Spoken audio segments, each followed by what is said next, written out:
حضرت قاری طیب رحمۃ اللہ لکھتے ہیں قیامت کے دن اللہ تعالیٰ کے سامنے دو بندے پیش ہوں گے.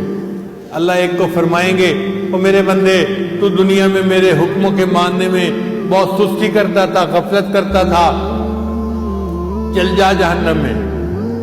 جب اس کو جہنم جانے کا حکم ملے گا تو وہ تیزی کے ساتھ جہنم کی طرف جانا شروع کر دے گا. دوسرے بندے کو بھی یہی فرمائیں گے چل جہنم میں، وہ بھی جہنم کی طرف جانا شروع کرے گا. 2 قدم چلے گا، پیچھے مڑ کے دیکھے گا، پھر 2 قدم چلے گا، پھر پیچھے مڑ کے دیکھے گا. اللہ ان دونوں کو واپس بلائیں گے.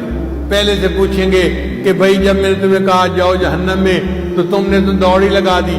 وہ کہے گا یا اللہ دنیا میں تو آپ کا حکم ماننے میں مجھ سے کوتاہی ہوئی، آج آپ نے آخری حکم فرمایا جاؤ جہنم میں تو میں چل پڑا کہ میں آپ کے اس حکم کی تو تعمیل کر لوں. اللہ فرمائیں گے اچھا اگر میرے حکم کی اتنی عظمت ابھی بھی تیرے دل میں ہے چل میں تجھے جنت عطا فرما دوں. پھر اللہ دوسرے بندے کو بلائیں گے بھئی تیرا کیا معاملہ ہے؟ 2 قدم چلتا تھا، پیچھے مڑ کے دیکھتا تھا، 2 قدم چلتا تھا، پیچھے مڑ کے دیکھتا تھا. وہ کہے گا یا اللہ گناہ میں نے بڑے کیے مگر مجھے تیری رحمت سے امید بہت تھی. اگرچہ آپ نے مجھے جہنم جانے کا حکم دے دیا مگر میں 2 قدم چلتا تھا، پیچھے مڑ کے دیکھتا تھا شاید آپ کی رحمت جوش میں آ جائے، پھر دیکھتا تھا پیچھے شاید آپ کی رحمت جوش میں آ جائے.